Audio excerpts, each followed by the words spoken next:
Okay, so moving along quickly here, what I'm going to do next is, if I go to my reference image, I'm going to create the little buttons, little details up here for this tray. I'm going to do that very quick and easy. So I'm going to control and right click to open up this quad menu, and I'm going to click on box, create myself a little box over here. I'm going to go to my front view, and I know I need to move that box over here on top of this button.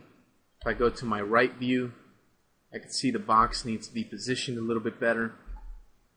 I'm going to go back to the front view over here. I'm going to right click and convert this to an editable poly, and I'm going to go to vertex mode, and I'm going to start editing this. I'm going to move this to about right here, start matching it up with the little button there in the image. So something like that actually looks pretty good. Next thing I'm going to do is go to my perspective view. This polygon should go into the model, but just a little bit, not too much. This polygon needs to be pulled back a bit, and I'm going to do something like this. Looks pretty good. Yeah, that's fine. I'm going to go to edge mode, and I'm going to select this edge here, and I'm going to click on ring over here in the modify panel to select all of those edges that go on those corners. And then what I'm going to do is I'm going to go to the chamfer options. I'm going to give this a few segments. Something like this looks pretty good. Maybe about the amount of chamfer I'm going to give this, I'm going to go with about 1 for the amount of chamfer. That looks pretty good. I'm going to hit OK. I want to select this loop of edges right here, but if I go to loop, it's not going to work because this is not a 4-sided polygon. So what I'll do is I'll select this polygon, and then I'm going to hold down the control key and click on the little edge button over here in the modify panel.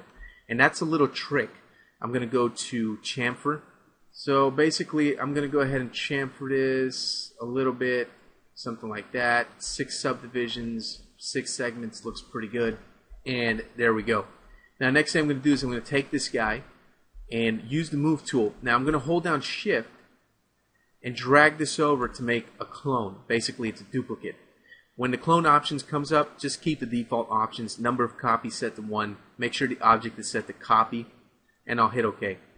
Now I'm going to go to my front view over here, move this over, and I'm going to scale this down so it kind of looks like this little one that's over here on the side. And if I go to my perspective view, looks pretty good. Just move it in a little bit more. Take this polygon in the back, move that up a little bit.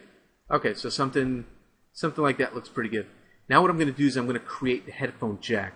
To create the headphone jack, I'm going to need an object that closely resembles the headphone jack in the image. If you look at this, it's kind of round, so we really can't do this from a cube.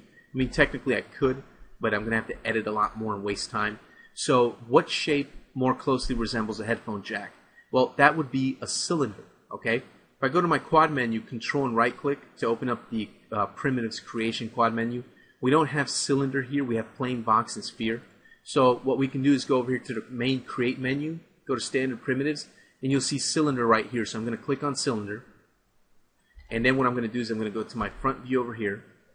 I'm going to click right in the middle of the headphone jack and drag outward to about maybe right here. Looks pretty good, okay?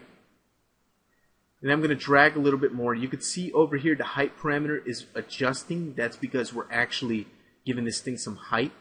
So I'll left click again, and then I'll right click to end the creation of the cylinder. And when I come over here to my perspective view, you can see the cylinder that I created. Now I need to make a few adjustments to this, so I'll go to the modify tab over here. And basically the height segments is set to 5. I'm going to set that to 1. Okay.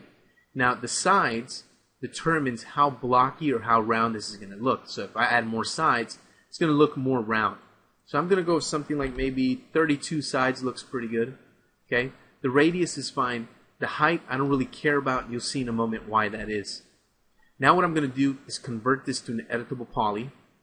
I'm going to go to polygon mode and select this polygon right here. With this polygon selected, what I'm going to do is hit Control and I for invert, okay? And when I do Control I end up selecting the opposite polygons. Basically, any polygons I don't have selected, it'll select, and it'll deselect what I had selected. It'll invert the selection. I'll hit delete to get rid of those polygons because I don't need them. I only need this polygon right here, okay? Let me go back to my front view here. Now, I can't see the image behind the selected polygon even though I'm in wireframe view over here. To change that, hit F2 on the keyboard. F2 will allow you to see through those polygons. Basically, what I'm going to do here is I'm going to go to my Inset, and I'm going to inset this down. Let me bring my Inset options over here. I'm going to inset this down to about, actually a value of 1 looks pretty good. And I'm going to hit the plus icon because I want to inset some more. Now the next one I want to inset a little bit further out, something like this. So basically the image is very pixelated, very blurry. It's not a great image, but if you look at it carefully, you can actually place this this polygon here, the inset amount, to where those red edges kind of are bordering the red part of that little microphone headphone jack or whatever it is. Okay, I'm going to hit plus again, and this time I'm going to change this inset amount to kind of match up with the hole in the image. You can see there's a hole in the headphone jack in there. I'm going to go for about that much, and I'm going to hit the OK button because I'm happy with that. I'm going to come over here to this view. Now with this polygon in the middle selected, what I'm going to do is I'm going to extrude. Now there's a quick way to extrude. There's a keyboard shortcut to extrude, which is holding down Shift and hitting E on the keyboard. Allows you to click and drag to extrude a polygon. So I'm going to extrude about that much. Looks pretty good. And what I'm going to do is I'm going to select this polygon and this polygon. I'm going to come up here to Modify Selection and select a loop. And with that loop selected, I'm going to do the same thing, Shift and E to extrude. And I'm going to extrude that in like so. Okay. Now next thing I'm going to do is I'm going to go to Edge Mode, and I'm going to select this edge right there, and I'm going to click on Ring over here in the Modify panel. I'm going to make a connection right there. So I'm going to use the Connect tool. I'm going to connect one time down the middle, hit OK. And I'm going to move this forward a bit like this. Then what I'm going to do with that edge loop selected, I'm going to go ahead and go to Chamfer. I'm going to go to the options, and I'm going to add a large number of segments to this. Well, maybe not too many, something like maybe 8 looks pretty good. And I'm going to hit OK, so you should end up with a shape like this, and that's your headphone jack.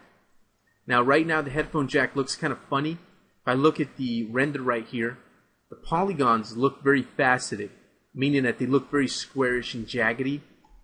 What I'm going to do to fix that is I'm going to go to polygon mode and hit Control and A to select all.